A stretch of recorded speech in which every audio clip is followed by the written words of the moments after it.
So welcome back to profit let tour. तो आज करते हैं आज के न्यूज़ की शुरुआत और चलते हैं। पहले मार्केट का एक ओवरव्यू ले लेते हैं, जिसमें इंडियन मार्केट को आप देख सकते हैं कि इंडियन मार्केट जो है वो कितने पे निफ्टी हुआ है 0.69% की बढ़त के साथ बंद हुआ। इवन जो सेंसेक्स है वो भी 0.73 की बढ़त के साथ बंद हुआ और बैंक निफ्टी भी 1.06 की बढ़त के साथ बंद हुआ। ओवरऑल जो मार्केट का सेंटीमेंट्स है वो पॉजिटिव है और मार्केट लगता है रिवर्सल मोड में आ चुकी है। फिर अगर यूएस के मार्केट को देखें तो यूएस का मार्केट डाउ फ्यूचर्स है जो 0.30 की बढ़त मतलब गिरावट हुई है। इसमें नैस्डैक में भी 0.43 की गिरावट, डाउ में भी 0.03 एंड एसएनपी में भी 0.61।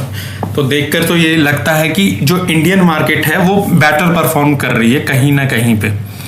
बट अभी भी यूएस के हालात वैसे अभी मतलब अभी पूरी तरह से सिस्टम में नहीं आई है चीज़ें, अभी भी वहाँ पर एक अनसर्टेनिटी सी है, लेकिन इंडियन मार्केट फिर भी अच्छा रिस्पॉन्स कर रही है। तो चलते हैं हम अपनी अगली खबर की ओर, जिसमें जो पहली खबर है जिसमें क्या है, पहली खबर में क्या है कि जो हिंडाल्को कंपनी है उन्होंने 45,000 करोड़ का इन्वेस्टमेंट किया है अपना किसके अंदर, ये है इन्वेस्टमेंट इनका, ये आप देख सकते हैं इसमें। ये जो इन्वेस्टमेंट है ये इन्वेस्टमेंट है इनका इसके अंदर अपनी ही कंपनी के अंदर जो एल्युमिनियम कॉपर और speciality aluminium business in the future में करेगी ये।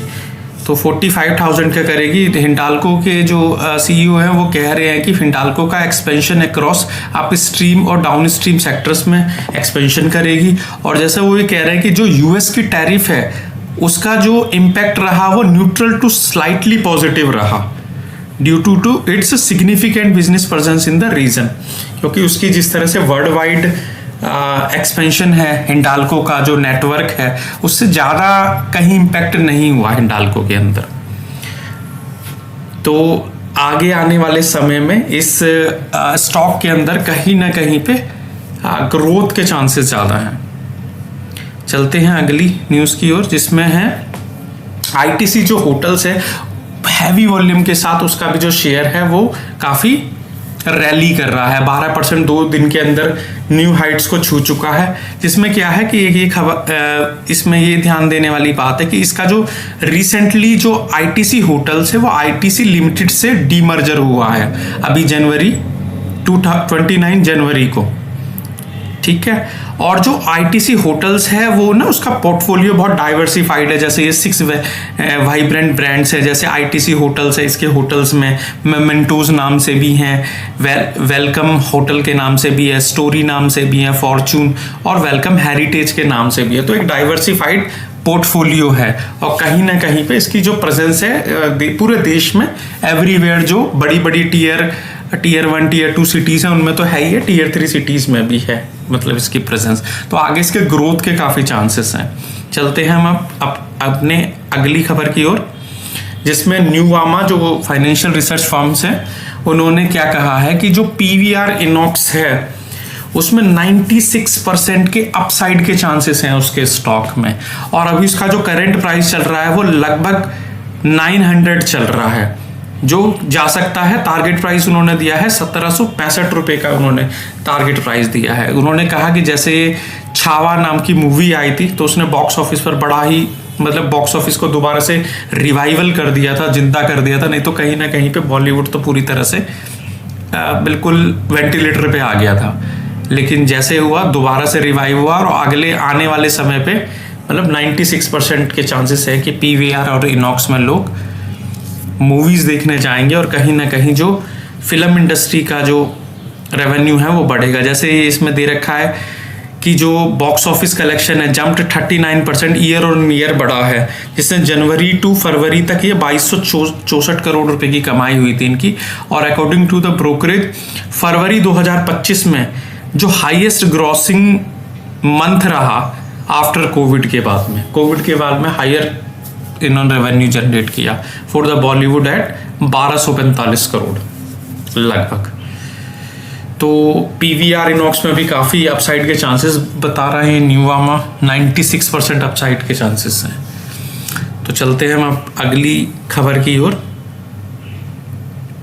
जिसमें ओला इलेक्ट्रिक को लेकर है कि ओला इलेक्ट्रिक जो 6% जंप किया था, तो उन्होंने क्या कोई मतलब इल्यूशन सा फैला रखा था कि फरवरी की सेल उनकी थोड़ी कम हुई है, सेल ड्रॉप हुई है। लेकिन जैसे ही ओला ने इसको क्लियरिफाई किया, डिनाई किया claim of the sales drop in the February 2025, जैसे ही इन्होंने डिनाई किया कि ऐसा कुछ भी नहीं हुआ है, जो ओला इलेक्ट्रिक का शेयर है वो जंप कर गया 6% तक। फिर आगे चलते हैं अगली खबर की ओर, जिसमें मुनापुरम फाइनेंस जो है, जो बेन कैपिटल है, वो एक जॉइंट कंट्रोल लेना चाहता है मुनापुरम फाइनेंस के अंदर। उसने क्या किया कि इसमें जो इन्वेस्टमेंट किया, जो बेन कैपिटल है, वो लगभग 4385 करोड़ का इन्वेस्टमेंट किया, जो कि gold loan company for the 18% stake ले लिया इसका, जो बेन कैपिटल है। और इवन जो बेन कैपिटल है has a track record of scaling and running business in the partnership with the existing promoters in India. जो उनके एग्जिस्टिंग प्रमोटर्स हैं इंडिया के अंदर, उनके साथ में पार्टनरशिप करके वो स्केल और रन करती है बिजनेसेस को, जैसे 361 हुआ, वैम हुआ, L&T फाइनेंस, एक्सिस है, मफसल हुआ। तो इन सारी कंपनीज के तो लगभग 18% स्टेक ले लिया है बेन कैपिटल, जो एक बहुत ही वेल नोन कंपनी है। तो इससे भी मणप्पुरम फाइनेंस में आगे ग्रोथ के काफ़ी चांसेस हैं। तो चलते हैं अब हम अगली खबर की ओर, जिसमें HCC हिंदुस्तान कंस्ट्रक्शन कंपनी का जो शेयर है लगभग 13% तक जंप किया है। उसने क्या किया है, 2470 करोड़ का जो ऑर्डर है, जॉइंट वेंचर है टाटा पावर के साथ में, वो उनको मिला है 2470 करोड़ का, जिसमें पंप स्टोरेज प्रोजेक्ट मिला है उनको। और द फॉलोज अनदर कॉन्ट्रैक्ट, एक दूसरा कॉन्ट्रैक्ट भी मिला है जो 2191 करोड़ का है, जो मेट्रो रेल प्रोजेक्ट है। तो इसमें भी 2 प्रोजेक्ट मिले हैं, जिससे इस शेयर के भी थोड़ा आगे आने के चांसेस हैं। इसमें भी ग्रोथ की अपॉर्चुनिटीज दिखाई दे रही हैं। So thank you so much. और अभी भी अगर आपने मेरे चैनल को सब्सक्राइब नहीं किया है तो please subscribe my channel and like my video. Thank you so much.